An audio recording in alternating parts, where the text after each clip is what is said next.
Pire que le froid, la chaleur, la pluie ou même pire que les enfants, le sable est le pire ennemi de l'appareil photo.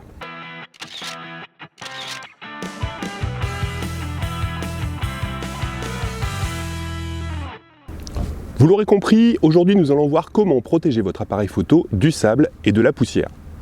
Pour les besoins de la démonstration, je suis allé en plein désert, mais vous pouvez rencontrer les mêmes difficultés sur une plage. Avant tout, je vais enfoncer une porte ouverte. Face au sable et à la poussière, il n'y a pas de recette miracle ni d'astuce géniale qui permettent d'utiliser un réflexe ou un hybride sans risque. Il n'y a que des précautions élémentaires et souvent fastidieuses à prendre. Commençons par les risques les plus évidents. Dès lors que vous changez d'objectif, vous pouvez faire entrer des particules dans le boîtier. Cela peut amener soit une simple poussière sur le capteur, soit carrément coincer le mécanisme de l'obturateur. Sans même ouvrir le boîtier, des grains de sable peuvent également coincer les bacs de l'objectif et bloquer le zoom ou la mise au point. Maintenant, voyons comment éviter les problèmes. Tout d'abord, ne pas poser son matériel ni son sac au sol. Ça peut paraître évident, mais le plus simple est d'éviter tout contact avec le sable. Si possible, gardez votre sac dans les bras en utilisant un sac sling ou un messenger. Sinon, prenez une serviette pour poser le matériel au sol. Pour cela, j'aime bien les serviettes lisses en microfibre. Vous savez, celles qui sont toutes rêches et qui n'absorbent absolument rien du tout. Eh bien, elles sont parfaites. Car comme elles sont toutes lisses, les petits grains de sable ne peuvent pas se loger entre les fibres. En cas de tempête de sable ou si le vent transporte beaucoup de particules, utilisez une housse de protection. Je n'ai pas trouvé de housse spécifique pour le sable, mais il existe des housses anti-pluie qui peuvent parfaitement faire l'affaire. La manipulation du boîtier est considérablement gênée, mais c'est ça ou rien.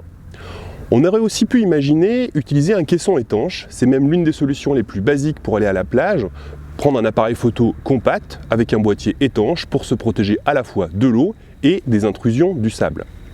Mais avec un hybride ou un réflexe, les caissons ne sont pas du tout sur le même ordre de budget.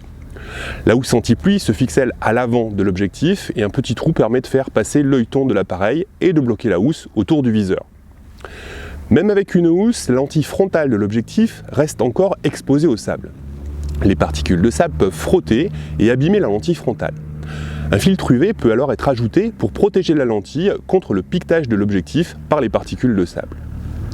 Pour le transport, même à l'intérieur du sac photo, j'ai emballé chaque objectif dans un sac Ziploc. C'est très économique et ça protège doublement le matériel.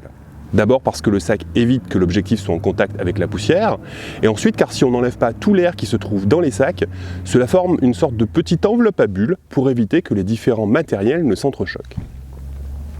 Enfin, pensez à emporter un poète-poète à souffler, un stylo pinceau pour enlever la poussière ou une bombe à air comprimée pour dépoussiérer le matériel.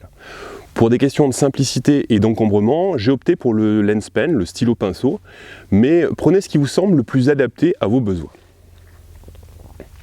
Je vous remercie de m'avoir suivi, je vous retrouve très bientôt dans une nouvelle vidéo. Si vous avez des questions, posez-les dans les commentaires, je vous répondrai avec plaisir.